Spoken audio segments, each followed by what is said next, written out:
Hello বন্ধুগণ, রকমারি আহারে আপনাদের সবাইকে স্বাগত। আজ আমি চলে এসেছি একটি দুর্দান্ত চপের রেসিপি নিয়ে।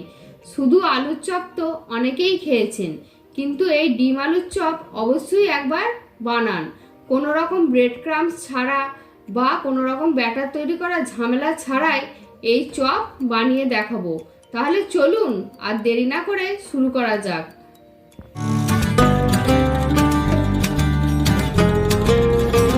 এর জন্য নিয়ে নিয়েছি সিদ্ধ করা আলু ও ডিম। এরপর পরবর্তী স্টেপে চলে যাব। একটি ভাজা মশলা তৈরি করে নেব চপের জন্য। নিয়ে নিয়েছি 1 চামচ গোটা ধনে, 2টো শুকনো লঙ্কা, 1 চামচ গোটা জিরে আর 2টো তেজপাতা। এটা শুকনো খোলায় আমি একটু নেড়েচেড়ে নেব। তার জন্য কড়া গরম করে নিয়েছি। প্রথমেই দিয়ে দেব 2টো শুকনো লঙ্কা। শুকনো লঙ্কাটা 1 মিনিট ড্রাই রোস্ট করে নেওয়ার পর বাকি মশলাগুলো দেব। 1 মিনিট হয়ে গেছে, এবার সমস্ত গোটা মশলাগুলো দিয়ে দেব। 1 থেকে 2 মিনিটের জন্য ড্রাই রোস্ট করে নেব।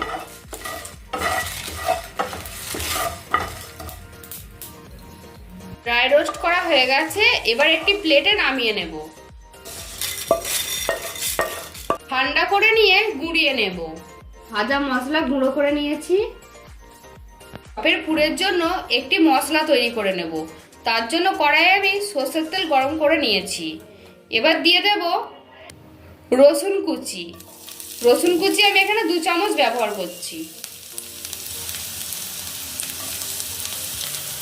রসুনটা কিছুক্ষণ ফ্রাই করে নেব।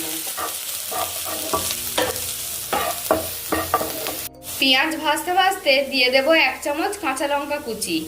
আপনারা কাঁচা লঙ্কা কুচি আপনাদের প্রয়োজন মতো ব্যবহার করবেন। ভালো করে নেড়েচেড়ে মিশিয়ে নেব। আরও কিছুক্ষণ ধরে ভেজে নেব।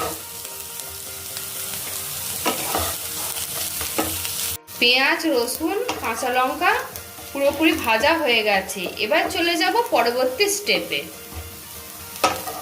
এবার সিদ্ধ করা আলুগুলি একটি কাঁটা চামচের সাহায্যে এইভাবে ম্যাশ করে নেব।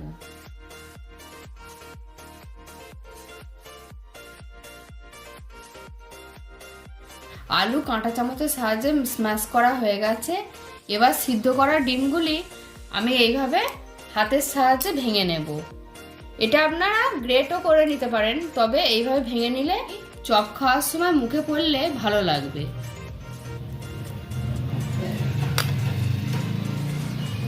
ডিম ভাঙা হয়ে গেছে, এবার আমি দিয়ে দেব পরিমাণ মতো লবণ।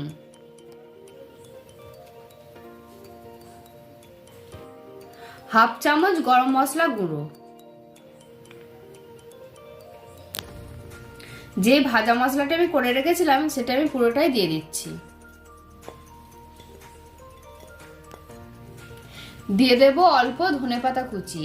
এই ধনেপাতা কুচিটা অবশ্যই ব্যবহার করার চেষ্টা করবেন, তাতে স্বাদ আরো বেড়ে যাবে। এবার সমস্ত উপকরণ হাতের সাহায্যে ভালো করে মেখে নেব।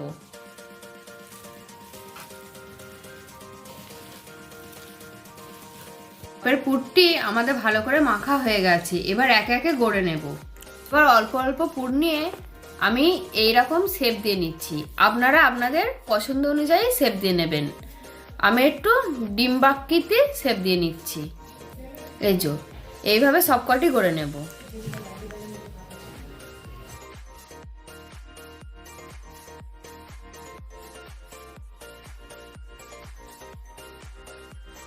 সমস্ত চপগুলি তৈরি করা হয়ে গেছে। এবার চলে যাব পরবর্তী স্টেপে। আপনাদের আমি বলেছিলাম কোনো রকম ব্রেড ক্রাম্বস বা কোনো রকম ব্যাটার ছাড়াই চপ তৈরি করে দেখাবো। এর জন্য আমি নিয়ে নিয়েছি এখানে স্লাইস রুটি। এবার একটি করে স্লাইস রুটি আমি নেব। নিয়ে একটি বাটিতে আমি জল নিয়ে নিয়েছি। জলের মধ্যে রুটিটা এইভাবে আমি ডুবিয়ে নেব।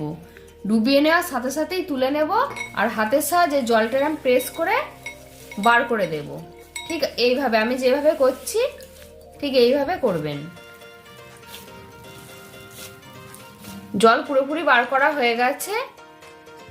এবার একটি করে চপের পুর আমি এভাবে নেব, নিয়ে এইভাবে মুড়িয়ে নেব।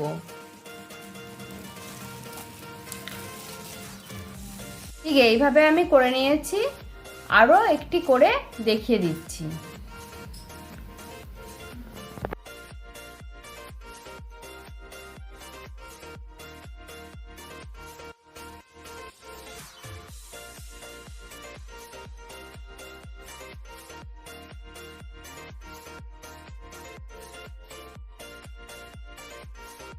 সমস্ত চপগুলি হয়ে গেছে, এবার আমি ফ্রাই করে নেব। চপগুলি ভাজবার জন্য কড়াইয়ে সাদা তেল গরম করতে বসিয়ে দিয়েছি। গরম হয়ে গেছে, একে একে চপগুলি আমি দিয়ে দেব।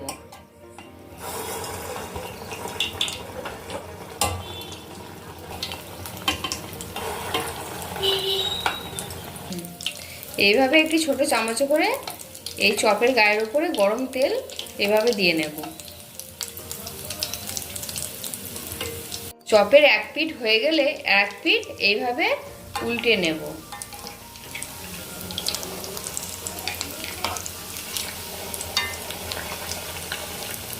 এই চপ ভাজাটা মিডিয়াম ফ্লেমে করলেই হবে। চপগুলি ফ্রাই করা হয়ে গেছে, এবার একে একে তুলে নেব। ভালো করে তেলটা ঝরিয়ে নেব। একটি টিস্যু পেপার উপরে আমি চপগুলি তুলে নিচ্ছি।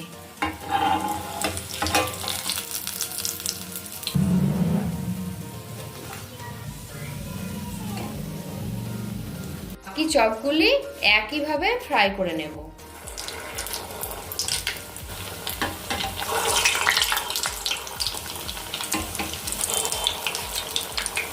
সমস্ত চপগুলি আমাদের ফ্রাই করা হয়ে গেছে, এবার সার্ভ করব। তার আগে আপনাদের দেখিয়ে দিচ্ছি বাইরে থেকে চপটা কতটা মুচমুচে হয়েছে। আশা করি আপনারা আওয়াজ শুনেই বুঝতে পারছেন।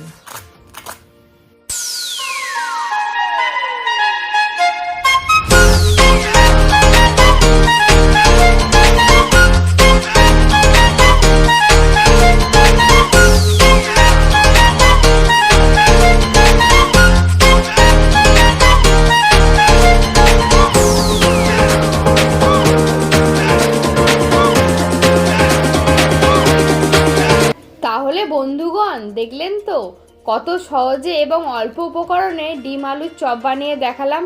এই শীতের সন্ধ্যায় মুড়ির সাথে এই গরম গরম চপ থাকলে আড্ডা একদম জমে উঠবে। তাহলে বাড়িতে অবশ্যই বানান এবং কমেন্ট সেকশনে জানান আপনাদের কেমন লাগলো।